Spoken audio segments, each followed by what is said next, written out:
Every day, the boy would collect peach fuzz in a pen cap and secretly sprinkle it on the nanny when she wasn't paying attention. Before long, the nanny would start coughing due to her allergies. The next day, when she went to the hospital for a checkup, the boy's father took the opportunity to snap a photo of her seeking medical care. On the way to pick up the female employer, Jinbin deliberately showed her the photo and claimed that he had coincidentally learned that the nanny had tuberculosis when he went for his own checkup that day. Seeing that the female employer was not entirely convinced, Jinbin also sent a text message to the daughter who taught the employer's son painting. The daughter seized a moment when the nanny was distracted to prepare some peach fuzz and once again sprinkled it on her. Faced with the girl's setup, the nanny had no idea what was going on. When the female employer returned home, she witnessed a horrifying scene. The nanny was coughing uncontrollably due to her allergic reaction. As soon as the nanny left the trash can, Jinbin rushed over. He took out the tomato juice he had prepared in advance and squeezed it onto the tissue the nanny had used. He then picked up the tissue and showed it to the female employer. Seeing this, the female employer was now completely convinced. For the sake of her family's health, she had no choice but to make up an excuse to fire the nanny. Very quickly, Jinbin's wife Zhang Na smoothly took over the nanny's position.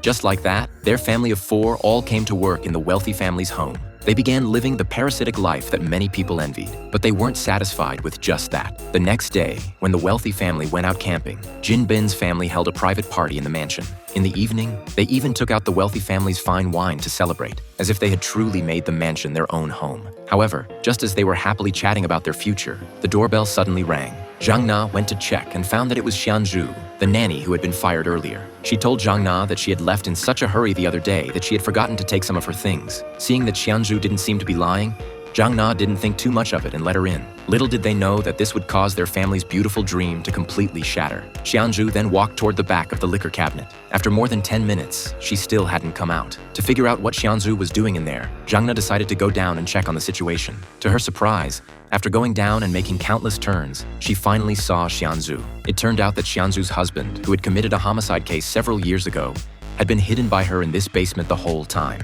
Seeing this, Zhang Na had originally planned to call the police, but Xianzhu knelt down in front of her and begged desperately. She even offered Zhang Na some money as a reward, pleading with her not to tell anyone about this. At this moment, Jinbin and their son and daughter were listening intently from the stairs, but the next second, they slipped and fell down. The sudden appearance of these people left Xianzhu puzzled. Why would they all show up in this place at the same time? So she took out her phone and started recording. It wasn't until Jinbin's son called him dad that Xianzhu realized she had been fired for no reason as part of this family's scheme. Just then, the situation took a dramatic turn. Xianzhu used the video recording to blackmail Jinbin's family, making them kneel in the living room to repent while she and her husband relaxed on the sofa. The name of this movie is Parasite.